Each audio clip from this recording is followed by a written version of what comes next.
তো আজ 3 দিন ধরে দেখো এত বৃষ্টি হচ্ছে, আজও সকাল থেকে প্রচুর পরিমাণে বৃষ্টি হচ্ছে।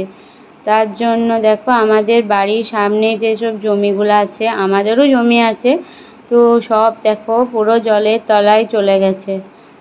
আর আমাদের এখানে জানো তো বন্যা দেখা যায়, তো সেটাই আর কি ভীষণ ভয় লাগছে সবারই, যে যদি আবার বন্যা হয়ে যায় তাহলে আমাদের চাষবাসের অনেক ক্ষতি হয়ে যাবে।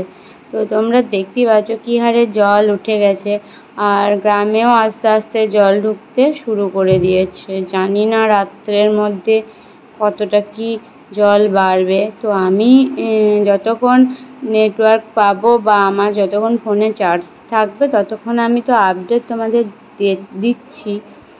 তো দেখো তোমাদের কারা কারা এরকম আর কি বন্যায় প্রবলিত হয়েছে অবশ্যই কিন্তু কমেন্ট করে বলো।